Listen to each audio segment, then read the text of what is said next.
패스트트랙, 신속 처리 안건 지정, 이거 안 되는 거 아닐까? 이렇게 불안감을 갖는 분들이 많은 것 같습니다.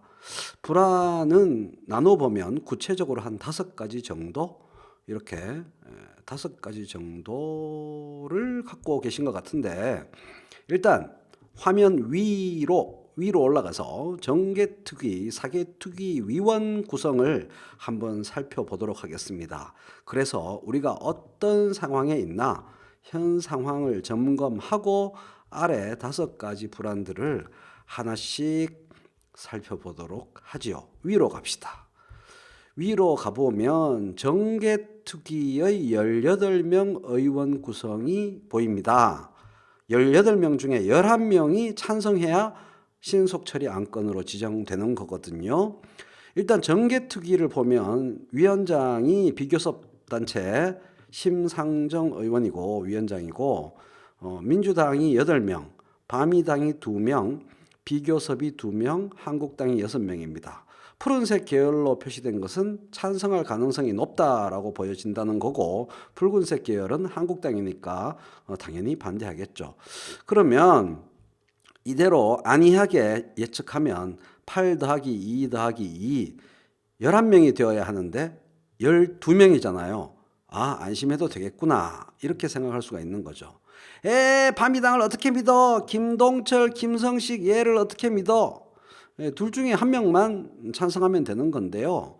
이 김동철 의원은 손학규계입니다. 확실한 손학규계입니다. 그러니까 한 명만 동의하면 되니까 기본 쪽수를 확보했다고 봐도 돼요. 그래서 정개특위의 불안함, 공직선거법 패스트트랙 지정에 대한 불안감의 기사가 별로 없는 겁니다. 김성식 의원은 확실한 안철수계입니다. 그래서 그래서 안철수계가 마음을 확 바꿔가지고 김성식이 반대한다, 이렇게 불안해하실 수도 있는데, 김동철 의원이 확실한 손학규계이기 때문에 별로 걱정 안 하셔도 될 것 같습니다. 자, 문제는 사개특위죠. 사개특위. 여기서 공수처법 등등을 처리해야 하는데, 위원장은 일단 휠체어 타신 이상민 민주당 위원장입니다. 민주당이 8명, 바미당이 2명, 비교섭단체 민평당 박지원 의원 1명, 그리고 한국당이 이렇게 꼴도 보기 싫은 이름 7명 이렇게 있습니다. 이쪽이 찬성으로 예상되고 이쪽이 반대로 예상되는데, 여러분들은 이 사람에 대해서 미심쩍어하고 의심하는 그런 생각을 가지신 분들이 많습니다.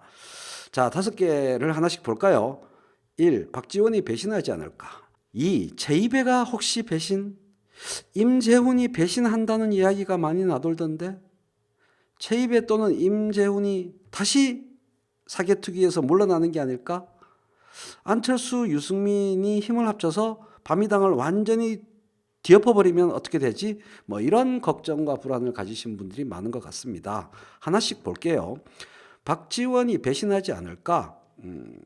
CBS 인터뷰에서 분명히 밝혔죠. 박지원 의원은 찬성하고 동의하고 국민한테 약속한 셈이고, 의원회관에 그날 쭉 대기하고 있었는데 그 근처에서 얼쩡거리기에는 모양이 이상해질 것 같아서 의원회관에 대기하고 있었을 뿐이라고 합니다. 안심해도 될 것 같고요.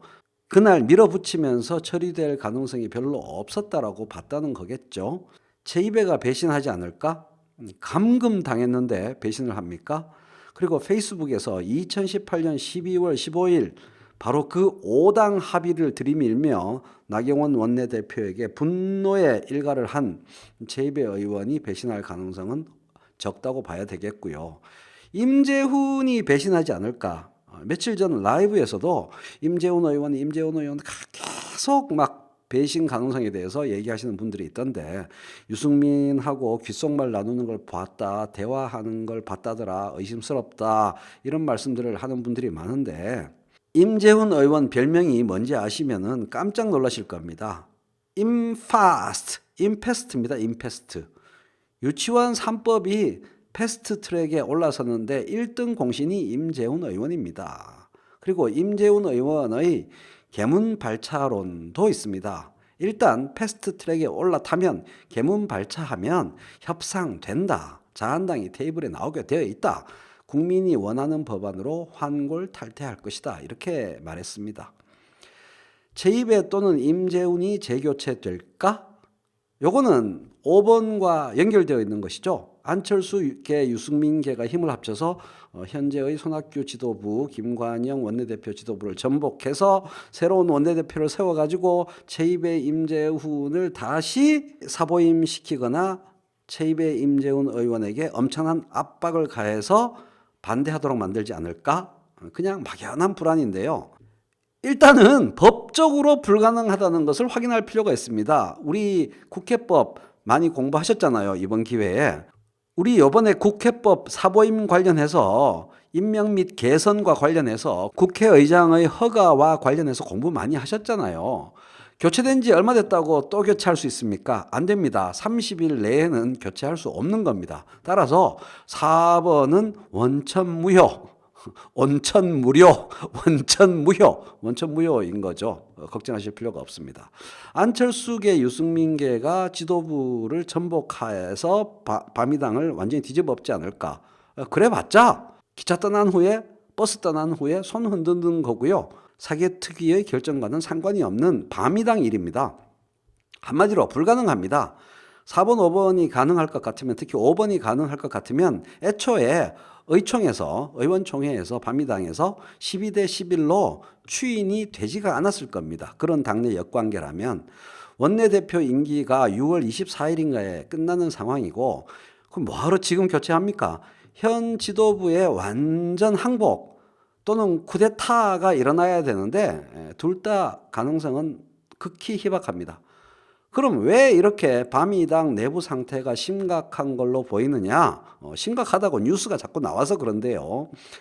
바미당 전체가 공천권, 다음 총선의 공천권을 둘러싼 격렬한 당권 경쟁 모드로 들어가고 있는 것일 뿐입니다.